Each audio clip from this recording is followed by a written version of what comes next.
Sreejith Panicker, doctor Jayaraj പറഞ്ഞ ന്യായീകരണത്തോട് താങ്കൾ അതിനെ എങ്ങനെയാണ് കാണുന്നത്? പിന്നെയുള്ള കാര്യം, ഇതിൽ DC ബുക്സ് കൂടി ഇക്കാര്യത്തിൽ ഒരു വിശദീകരണം നൽകേണ്ടി വരും, അതിൽ സംശയമില്ലല്ലോ. പക്ഷെ അവർ നിഷേധിച്ചിട്ടില്ല, അത് ശരിയാണ്. ഒരു സെക്കൻഡ് മഞ്ജുഷ്, അദ്ദേഹത്തിന്റെ ആ വാദത്തിന്റെ രത്നച്ചുരുക്കം ഒന്ന് പറയാമോ? കാരണം ഞാൻ അല്പം വൈകിയാണ് ചർച്ചയിൽ. അതായത് കമ്മ്യൂണിസ്റ്റ് ശത്രുക്കൾ കൊണ്ടുവന്ന ഒരു നറേറ്റീവാണ് ഇതെന്നാണ് അദ്ദേഹത്തിന്റെ പ്രധാനപ്പെട്ട ആർഗ്യുമെന്റ്.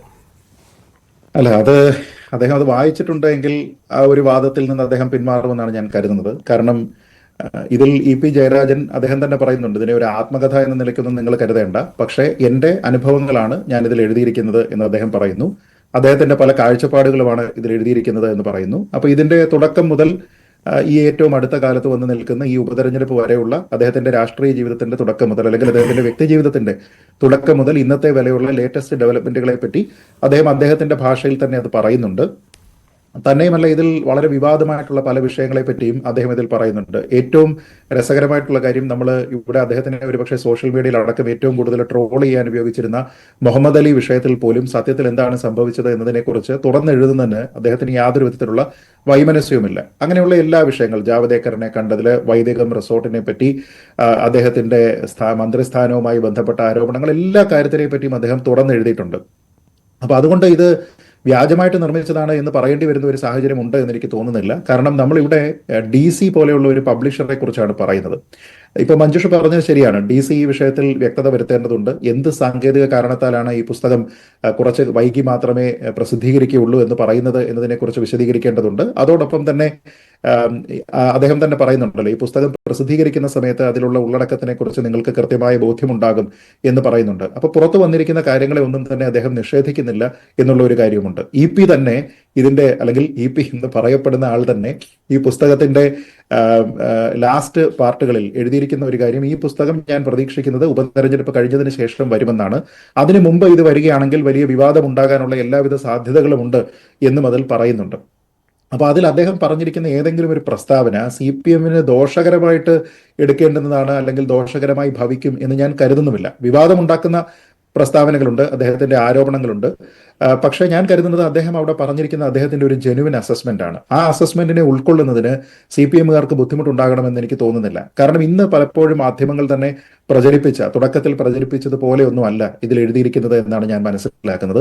കാരണം അതിൽ തന്നെ അദ്ദേഹം പറയുന്നത്, ഒരു സ്വതന്ത്രനെ ഇടതുപാളയത്തിലേക്ക് കൊണ്ടുവന്ന് അദ്ദേഹത്തിനെ സ്ഥാനാർത്ഥിയാക്കുന്നത് കൊണ്ട് CPM-ന് ഗുണമുണ്ടോ ഇല്ലയോ എന്നതിനെ കുറിച്ച് പാർട്ടി ആലോചിക്കണം എന്നാണ്. അതിന് അദ്ദേഹം തന്നെ EMS-ന്റെ ഒരു വാദഗതിയെ അദ്ദേഹം എടുക്കുന്നുണ്ട്. എന്നിട്ട് അദ്ദേഹം പറയുന്നത്, ഇത് ഗുണമായിട്ടുമുണ്ട് ദോഷമായിട്ടുമുണ്ട്. അതിനാണ് അദ്ദേഹം പറയുന്നത് വയ്യാവേലി ആയിട്ടുണ്ട്. അല്ലാതെ സരിൻ നേരിട്ട് വയ്യാവേലിയായി എന്ന നിലയ്ക്കൊന്നും തന്നെ അതിനെ വ്യാഖ്യാനിക്കേണ്ടതുമില്ല.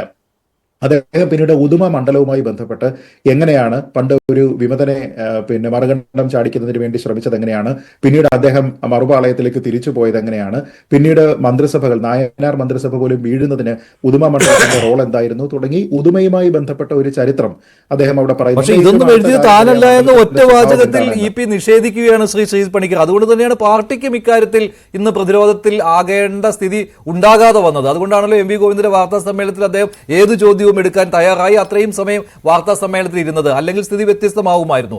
ഈ EP എല്ലാം പറഞ്ഞിട്ടുണ്ടല്ലോ ആ പുസ്തകം ഞാൻ എഴുതിയതല്ല എന്ന്. പിന്നെ ഈ ചോദ്യങ്ങളൊക്കെ എന്തിനാണ്? അതിലെന്താണ് പ്രസക്തി? അതിന്റെ ഉള്ളടക്കത്തിൽ എന്താണ് പ്രസക്തി എന്നാണ് CPM ചോദിക്കുന്നത്. സ്വാഭാവികമായും ശരിയാണല്ലോ, ഞാനല്ല എഴുതിയത് എന്ന് EP പറയുകയാണ്. അപ്പോൾ പിന്നെ അതിൽ പറഞ്ഞ കാര്യങ്ങളെ കുറിച്ച്, ആ ഉള്ളടക്കത്തെ കുറിച്ച് പോകുമ്പോൾ നമുക്ക് തന്നെ ഒരു സങ്കോചം ഉണ്ടാവുന്നുണ്ടല്ലോ. മഞ്ജുഷ് ഇതിലൊരു പ്രധാനപ്പെട്ട കാര്യം, സാങ്കേതികമായി എല്ലാ ആൾക്കാരും ആത്മകഥ എഴുതുന്നത് അവർ തന്നെ ആകണം എന്ന് നിർബന്ധമൊന്നുമില്ല. പലതും ഡിക്റ്റേറ്റ് ചെയ്ത് കൊടുക്കുകയാണ്, അല്ലെങ്കിൽ ഓർമ്മയിൽ നിന്ന് അതും ശരിയാണ്, ഞാൻ പറയുകയും ചെയ്തു. പക്ഷേ EP പറയുന്ന അതുമല്ല, എന്റെ ആത്മകഥ അല്ല ഇതെന്ന് EP പറയുമ്പോഴോ അത് ബയോഗ്രഫിയാണ്. അങ്ങനെയാണ് എങ്കിൽ അദ്ദേഹത്തിന് അതിശക്തനായിട്ടുള്ള ഒരു അപരൻ അദ്ദേഹത്തിന്റെ അതേ ജീവിതം ജീവിച്ച മറ്റൊരു അപരൻ കൂടി ഇവിടെ ഉണ്ട് എന്ന് സമ്മതിക്കേണ്ടി വരും. കാരണം ഇത് വായിച്ചു കഴിഞ്ഞാൽ EP-ക്ക് മാത്രമേ ഇത് എഴുതാൻ കഴിയുകയുള്ളൂ. അല്ലാതെ എഴുതിക്കൊണ്ടിരിക്കുകയാണ് ശ്രീജിത്ത് പണിക്കർ. EP ഒരു ആത്മകഥ എഴുതിക്കൊണ്ടിരിക്കുകയാണ്, അത് തീർന്നിട്ടില്ല. അല്ല, അതാണ് ഞാൻ പറഞ്ഞത്.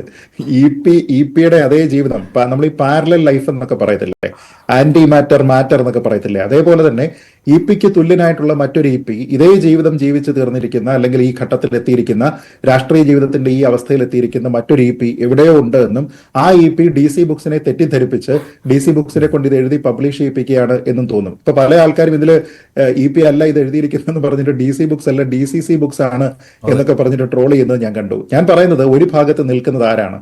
DC ആണ്. DCയെ സംബന്ധിച്ചിടത്തോളം മലയാളികൾക്ക് ഈ രീതിയിലത്തേക്ക് പുസ്തക പ്രകാശനവുമായി ബന്ധപ്പെട്ട് അവർ ഈ പറയുന്ന ഒരു കാര്യത്തിനെ അവഗണിക്കേണ്ടതുണ്ടോ? അതിന്റെ കവർ ഡിസൈൻ ഉൾപ്പെടെ അതിന്റെ കൃത്യമായിട്ടുള്ള പ്രിന്റ് ലേഔട്ട് ഉൾപ്പെടെയുള്ള എല്ലാ കാര്യങ്ങളും വെച്ചതിന് ശേഷമാണ് അവരത് പറയുന്നത്. അപ്പൊ എന്തെങ്കിലും ഒരു സങ്കോചം കൊണ്ടായിരിക്കാം ഒരു പക്ഷേ അത് നിഷേധിക്കുന്നത്. പക്ഷെ ആ പുസ്തകം നമ്മൾ വായിച്ചിട്ടുണ്ട് എങ്കിൽ ആത്മകഥ തന്നെയാണ് ഇപിയുടെ ആത്മകഥ എന്ന് നമുക്ക് പറയാൻ തോന്നുന്നു. ശരിയാണ്. പക്ഷെ ഇപിക്ക് അത് പറയാൻ തോന്നുന്നില്ല എന്നുള്ളതാണ്. ശ്രീ N. ശ്രീകുമാർ,